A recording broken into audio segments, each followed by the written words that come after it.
드디어 돌파구가 열리는 걸까요? 전쟁 개시 3년 반 만에요. 러시아와 우크라이나가 미국을 매개로 마주 앉을 전망입니다. 자, 트럼프 미국 대통령이 젤렌스키 우크라이나 대통령 그리고 유럽 정상들과 백악관에서 만난 뒤에요. 본인 주도의 3자 회담 계획안을 내놓은 겁니다. And I think progress is being made, very substantial progress in many ways. We had a good meeting, as you know, just a short while ago with the president of Russia. And I think there's a possibility that something could come out of it. I think if everything works out well today, we'll have a trilat. And I think there will be a reasonable chance of ending the war when we do that. 전희연 평론가 기류가 후국 바뀌어요. 그러니까 젤렌스키 만나기 전까지만 해도 아니 크림반도 돌려받을 수 없다. 뭐 나토 가입할 생각도 말라면서 푸틴 편을 드는 듯 젤렌스키 계속 압박을 해왔었거든요. 그럼 이제 좀 진전이 생기는 겁니까? 일단 트럼프 대통령이 미국을 세계 평화의 수호자다 이런 이미지를 굉장히 강력하게 주고 싶은 게 아닐까 이런 생각이 드는데요. 어쨌든 러시아와 우크라이나 전쟁이 장기화되고 있는 상황에서 트럼프 대통령의 주제로 러시아, 우크라이나 양자 회담 나아가서는 러시아, 우크라이나, 미국 간의 3자 회담까지 추진되는 건 아니라는 전망이 나오고 있습니다. 그 이유는 트럼프 대통령이 밝힌 내용을 보면은요. 일단 푸틴 대통령에게 전화를 했고 양자 간의 회담을 조율하기 시작하면서 장소가 결정이 됐다라고 합니다. 그렇다면 러시아, 우크라이나 대통령에 더해서 트럼프 대통령까지 3자 회담을 하게 되고 그리고 이 3자 회담에서 종전을 공식 선언하겠다는 의지가 나올 수도 있다라는 전망이 지금 굉장히 조심스럽지만 나오고 있습니다. 그렇군요. 어쨌든 기존과는 달라진 뭔가가 있을 수도 있다라는 기대가 나오고 있는데요. 외신의 보도를 보면 푸틴 대통령도 트럼프 대통령과 약 40분간 통화한 뒤에 양자회담에 응할 의사가 있다라고 밝힌 것으로 전해졌고요. 또 AFP에 따르면 젤렌스키 대통령도 양자회담이 준비됐고 어떤 조건도 없이 만나겠다라고 했기 때문에 트럼프 대통령이 전한 소식에 또 전 세계가 주목하고 있는 상황입니다. 자, 트럼프 입장에선 뭐 어떻게든 본인 주도로 이번에 전쟁을 끝내야 하고 그래야 본인 공으로 이게 돌아올 수 있다 이런 구상인 것 같습니다. 그렇다 보니 이번 젤렌스키와의 회담은요 분위기부터 달랐습니다. 지난번에는 트럼프가 이렇게 공개 면박을 줬었죠. Why don't you wear a suit? You own a suit? A lot of Americans have problems with you not Really, respecting I don't the have people in such. his office. I will wear a costume after this war will finish now, but you will feel it in the future. God bless. You don't know that. God bless. You're in no position to dictate what we're going to feel. President Zelensky, you look fabulous in that suit. I said the same. Yeah, you look good. I said the same thing. Yeah, looks good on I you. said the one that attacked you last time. See, that was it. I remember that. I apologize to you. 이번엔 분위기가 상당히 좋아요. 그러게요. 저는 뭐 지난번보다 재킷 하나 더 입은 것 같은 느낌인데 정작 멋있다라고 이제 얘기가 나왔고 또 한 가지는 지난번에 고마움을 표시하지 않았다라고 제이디 벤스 부통령이 공격을 했잖아요. 그런데 이번에 젤렌스키가 자신의 영부인이 작성한 멜라니아 여사에 대해서 편지를 직접 전달하면서 대화 도중에 트럼프를 향해서 고마움을 여러 차례 또 표시했어요. 그래서 정장 논란, 고마움 논란 이런 부분들은 이번에 완전히 회복하고 반전을 이루었습니다. 그런데 김인환 교수님, 3자 회담 이거 추진하겠다는 트럼프 말을 자세히 들어보면요. 상당하고 또 실질적인 진전이 있어서 이거 한다 이거거든요. 그럼 뭐가 좀 해결돼서 만나겠다 이런 겁니까?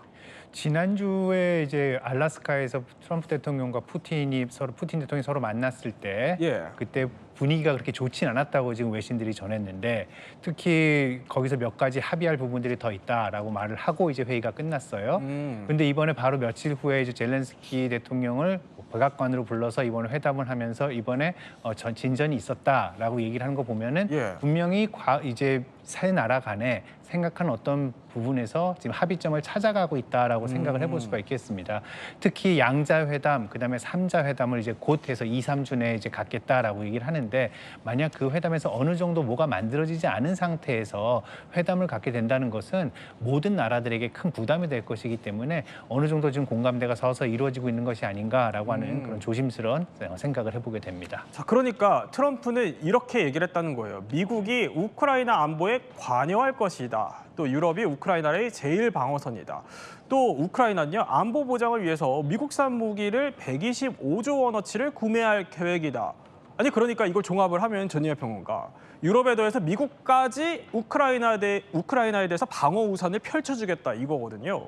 그 대신에 돈바스는 푸틴 뜻대로 러시아로 넘겨라, 이게 트럼프의 요구로 또 알려져 있는데, 아니 그럼 이 돈바스라는 땅이 어떤 땅이길래 푸틴이 이렇게까지 탐을 내요? 돈바스 하면 러시아와 우크라이나 전쟁에서 가장 많이 언급되는 지역이라고 할 수 있겠습니다. 그 이유는 이곳 자체가 굉장히 전략적이고 상징적인 요충지이고 러시아로서는 꼭 차지하고 싶은 지역이기 때문입니다. 그래요? 이곳은요, 러시아와 우크라이나 접경 지역에 있는데요. 도네츠크와 루안스크 일대입니다. 그리고 사실상 친러시아 성향의 분리주의 세력의 근거지이기도 하고, 러시아 입장에서는 이미 러시아가 80%를 점령을 했기 때문에 네. 더 탐을 내고 있을 수도 있다, 이렇게 볼 수 있습니다.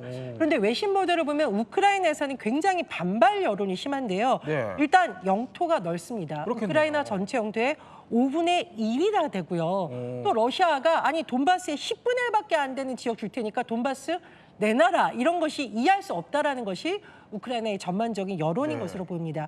그리고 경제적으로도 안보적으로도 우크라이나에게 매우 중요한 곳인데요. 이 철도망, 도로망의 허브 지역입니다. 즉 이곳이 함락되면 키이우까지 다른 곳이 침공할 수 있다라는 우려가 제기되고 있는 것이고요. 더군다나 천연 자원이 굉장히 풍부합니다. 따라서 우크라이나 국민들로서는 도저히 여기는 양보할 수가 없다, 러시아에게 줄 수 없다, 이런 여론이 강한 것으로 전해지고 있습니다. 아니 아까 뭐 지도만 봐도 한 5분의 1이면 상당히 큰 땅입니다. 게다가 또 이게 요지 중에 요지니까 우크라이나 입장에서도 당연히 선뜻 내주기는 어렵겠죠. 결국에 외신들은 이렇게 분석을 합니다. 우크라이나가 일부 이 영토를 포기하고 서방 군대를 주둔시키는, 그러니까 이게 소위 한국 전쟁과 비슷한 방식이 최선의 결과물이 이쪽으로 갈 것이다라는 분석이에요. 어떻게 보세요?